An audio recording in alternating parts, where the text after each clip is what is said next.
እየጠበቀች ነበር። ወይኔ ጽናት። ቤተሰብ እንደምታዩት የጽናት ፈተና በዛ።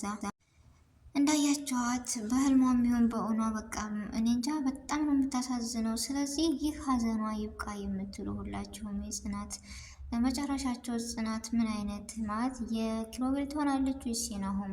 በጣም የሚያዘጋባ እና በጣም የሚያሳዝን ነገር ነው ጽናት ያለችበት ሁኔታ። ስለዚህ ውዝግባቸው እዚህ ጋር ያቆም የምትሉ ኪሮቤል ለጽናት እውነታውን ንገራት፣ እንዲሁም ጽናት እውነቱን ትንገረው።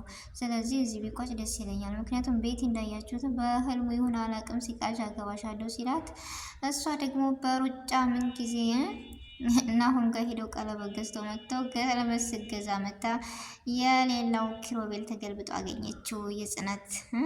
ስለዚህ ወደ እብደት ልኳታል። እሷንም ፈጣሪ ተባበረሽ ብሏል ያገሬ ሰው። ስለዚህ ያው በመካከላቸው በነገራችን ላይ ቤቲና ናሆም እዳ ገቡ። ኧረ ስለዚህ ውዝግብ ይብቃ፣ እዚሁ ያቆም። ተሰቃያችሁ፣ እናንተም ተሰቃያችሁ፣ ጓደኞቻችሁም ተሰቃዩ። ስለዚህ ለምንድን ነው የዚህን ያክል? በመጀመሪያ አሰላሙ አለይኩም ወረህመቱላሂ ወበረካቱሁ። ውድና እየተከበራችሁ ውድ የነፊሳ የዩቲዩብ ቤተሰብ እንዴት ናችሁ? ደህና ናችሁ ወይ? ከኔ ጋር አልሐምዱሊላህ። እንደውም ክርስቲያናት ወንድሞቼ ሰላም ብያለሁ። በያለንበት የዓለም ዳርቻ ሰላማችን ይብዛ።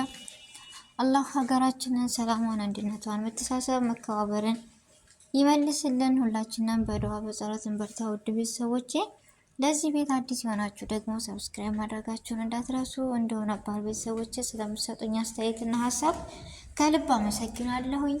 ዛሬ እንደተለመደው የጽናት ድራማን ክፍል 12 ተለቋል። ግን ቢለቀቅም በቃ በጣም እንደፈራ ነው። በክፍል 11 ላይ እንዳየነው በጣም ያስፈራል ብለን ነበር ያልነውም አልቀረ። የጥርጣሬያችን እውን ሆኖ ተገኝቷል። ጽናት ያለችበት ሁኔታ በጣም ከባድ ነው።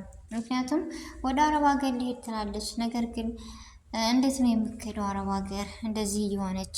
እና አሁን ደግሞ በጣም ጥሩ ልጅ ነው ያለማካበድ። እድልሽን ተጠቀሚበት። ልጁን ጠይቂው። ወንድምህ ወይም ጓደኛ ሀደን እንደ ስትለው ራሱ ቢሆንም ካንቺ የምከጅበት ይሄ ፍርሳውን ተጠቀሚ ምናምን ሲላት እኔ እውነት እንደዚህ ያዝናል እንዴ ማለት ራሱ እኔ ስሜት መጣኝ ቤተሰብ። እና በጣም ደስ ብሎኛል። ቤቲ ደግሞ ምስኪን የዋህ በማታውቀው ምንም ነገር በቃ መርዝ አርገሽብኝ እያለቻት ነው መራዊትን። ምክንያቱም አላገባሽም ሲላት ሌላ ነገር ሆነች። ስለዚህ መርዝ አርገሽብኝ እያለች ናሆምንና መራዊትን ቤቲ እየቀወጠችው ነው።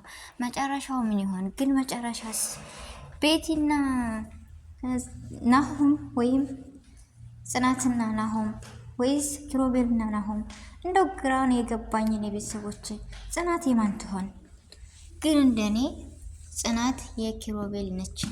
ናሆም ደግሞ ከመራዊት ጋር ሳይሆን አይቀርም።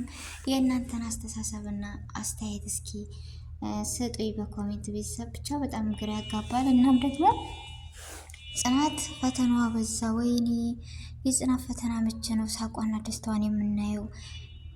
በሄደችበት አልቅሳው ዝግብ በቃ ደግሞ የኔ እናት ራብህ እንዴ ምናምን እያለች የምትሄደው የምታሳዝን ነገር ይሆናል አይደለ? በጣም የምታሳዝነው ጽናት የዋህ ግን ብትነግረው ምን አለ በቃ ሁሉን ነገር ልትነግርበትና ላትነግርበት የራሱ ምክንያት ሊኖራት ይችላል። እሱም ራስ ወዳድ ሆነ። የዚህን ያክል በቤቲስ ህይወት ለምን ይጫወታል እንዴ? ካልወደዳት አልወደድሽም ብሎ ማሰናበት ይችላል። ለዚህ በቃ ጽናትን ከወደዳት እውነቱን ይናገር። ልጅቷ ተሰቃየች። እናውም ደግሞ በጣም ነው የሚያስቀኝ። ለመሰላችሁ ሰርገን ሳያለህ እኔማ ላገባ ነው ግን አንተ ለሚዜነቱ አልተዘጋጀህም እያለው ነው ለኪሮቤል። ኪሮቤል ደግሞ ግራ ገብቶታል። አንተ ልጅ አመረርክ እንዴ ምናምን እያለው ግን ይቺ ሙሽራ ማን ትሆን? ያው ያንተ ሙሽሮች ብዙ ናቸው፣ ቬሎ ለብሰው ጉድ እንዳይሰሩ ነው የምለው እያለ ነው። ነገር ግን ናሆም አሁን ወደ ቁም ነገር በቃ እየሄደ ነው ምናምንና ግን እዚህ ጋር እንደምታዋቸው ደግሞ ጽናት የዋህ እኔ እንጃ ምን አለ እውነቱን ብትነግረው። ኪሮቤል እዚህ ጋር ናሆም በተነጋገረው ንግግር ተበሳጭቶና ክችን አብሮ ሲያያቸው በጣም ተናዶ እዚህ ጋር መተተኛ። እሷ ደግሞ አመመህ እንደ እያለች ምናምን መጣች ልጠይቀው።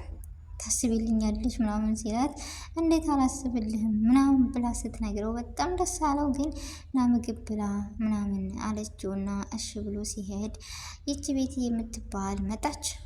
እንደው ቤት ይቀጥል አርጋ ገደለችን። አሁንማ በሶስታቸው መታለች። ናሆም እዳ ገባ። ምስኪን ደግሞ እሱ ለጓደኛው ያለው ክብርና ፍቅር የተለየ ነው። ለምን መሰላችሁ? ጓደኛዬ ምን ሆነብኝ ተቀይሯል እኮ እያለ እሱ ራሱ እያሰበ ነበረ። እና አንዳንዴ የመልካም ጓደኛ በጣም ደስ ይላል።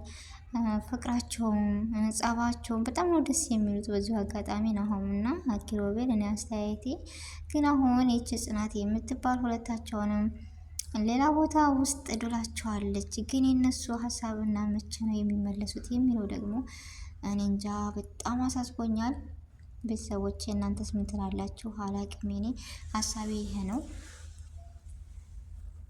ያው እንዳያችሁት መራዊት ውጭ ነበረች እና መች ነው የምትመጣው ምናምን እያለ ናሆም ሳይወዳት አይቀርም። ማንን ምትሉኝ? መቼም መራዊትን በጣም የምታስተውል ጥሩ ልጅ ናት። መራዊት ደግሜ ደጋግሜ ነው የምላቸው እና በጣም አስተዋይ ልጅ ነች። አስተዋይ ሰው ደግሞ ማንም ቢሆን ይወደዋል። ያው ከቤት ውጭ ቤትም በቀናት ስለሆነ እንጂ ቤትም ጥሩ ልጅ ነች። ግን ኪሮቤልን ከምትሉት በላይ ከምታስቡት በላይ ስለምትወደው በቃ እነሱንም ለጥላቻ ያደረገችው እሷ ነች እና አልፈርድባትም አንዳንዴ። ብቻ ግን አበዛችሁ ለምንድን የዚህን ያክል የሚለው ደግሞ ይዘኛል። እኔ ባታበዛው ደስ ይለኛል። በሁሉን ነገር በአቅል አለ አይደለ? ሴቶች ስንባል የሆነ ትንሽ ነገር ያስደስተናል፣ ትንሽ ነገር ያስከፋናል። ስለዚህ እሷ ደግሞ እዛ ቦታ ሆና ነው እና እኔ አልፈርድባትም ነው የምለው። ቤተሰቦች ብቻ ጽናት ዛሬም ነገም ዛሬ እኔ ደስታዋን ነበር የፈለግኩት፣ ግን አንገቷን ደፍታ እያለቀሰችው ዝግብ ሆና ቤቲ ጋር ደግሞ እንደዛ አገባሻለሁ ምናምን ቀለበት ጊዜ ሲላት እሷ ሳሎን ላይ ሆና ሰምታ ነበረ። ናሆምና መራዊትም ነበሩ። ስለዚህ እሷ ደግሞ ራሷን አሟት እያለቀሰች ምናምን ድብልቅልቅ ያለ ስሜት ሆነባትና ክላስ ገባች። ክላስ ገብታ ተኝታም እንደዚሁ ዝግብግብ ብላለች። ስለዚህ አላማዋንም ረሳች፣ ነገር አለሙንም ረሳች። በመሀል ያላሰበችው ነገር ተፈጠረ። አይገርምም? ግን አንዳንድ ጊዜ እኮ ዞር ብለን ስናስበው በዚህ ቦታ ሆነን ብንል ለሆነ አላማ መተን ወይም ያንን ነገር ወደዚህ ዓለም ስንገባ ደግሞ እንረሳለን ያን ነገር እና አሁን ጽናት እንደዛ ነው የሆነባት። የአባቷ ሕክምና ወይም ለአባቷ መርዳት ለመለወጥ ትፈልጋለች። እዚህ ቤት መስራቷ ገንዘብ በቂ አይደለም እና ወደ አረብ ሀገር ሂጅ መስራት መለወጥ ለአባቴ በቂ መሆን አለብኝ ብላ በምታስብበት ነገር ግን ደግሞ በመሀል የተፈጠረው ይሄ ነው። እዚህ ነገርስ በሰላም ወጥታ አረብ ሀገር ትሄዳለች ጽናት ወይስ እዚሁ ትቀጥላለች? ናሆም ጋር ያላት ግንኙነት በጓደኝነት ነው፣ ምንም ነገር የለንም ብላለች። እሷም በጓደኝነት እንጂ አትወደውም። ግን ኪሮቤል ጋር ትወደዋለች። ኪሮቤል እውነት እዚህ ከአረብ ሀገር ያስቀራታል? የአባቷን የሚያስፈልጋትን ገንዘብ እዚሁ ይሰጣታል ወይስ አይሰጣትም? በጣም ያስጨንቃል። ያለችበት ነገር አለ አይደለም? ያላሰበችበት ትልቅ ነገር ነው የገባችው እና ጽናት ሁሌም እያለቀሰች ሁሌም በቃ እኔ እንጃ በጣም ታሳዝነኛለች። ለምን እንደሆነ አላውቅም። ድራማ ነው ለምንድን ነው የምታዝኑ ምናምን ልትሉ ትችላላችሁ። ግን እኔ በጣም ታሳዝነኛለች ጽናት ማለት የራሳችንን ላይፍ እየኖረች ስላለ በሰው ቤት ገብተን አንገታችንን ደፍተን ውጣ ውረድ ብለን ስለምንሰራ ስለምንኖር አብዛኞቻችን የመዳም ቅመሞች የእሷን ህይወትና የእሷን ላይፍ ነው የምንኖረው እና እንደዚህ ብለን መተን ደግሞ አንዳንድ ጊዜ ጥሩ ሰዎች ገጥመውን ጥሩ ስራ ሆኖልን እየሰራን ምናምን ስንለወጥ ደስ ይላል። ነገር ግን ደግሞ አንዳንድ እህቶቼ ሀሳባቸው ያልተሳካ እንደዚህ አይነት አለም ራሱ የሚገቡ አሉ። ስለዚህ ያን ማለት ልክ የጽናት ህይወት ማለት ነው እና ሁላችንም እኔ እንጃ የዚህ የጽናት ድራማ ብዙ ትምህርትና ብዙ ነገሮችን አሳውቆናል ብዬ እንደ ራሴ ሀሳብና አገላለጽ አስባለሁ። ለምን ብትሉ ብዙ ነገሮችን ተምረንበታል፣ ብዙ ነገሮችን አይተንበታል፣ እየኖር ነው ያለም ነው እና የጽናት ፈተና ይብቃ፣ በዚሁ ይቋጭ። ስለዚህ ኪሮቤልና ጽናት መጋባት ካለባቸው ይጋቡ የምትሉ ሁላችሁም እስኪ በኮሜንት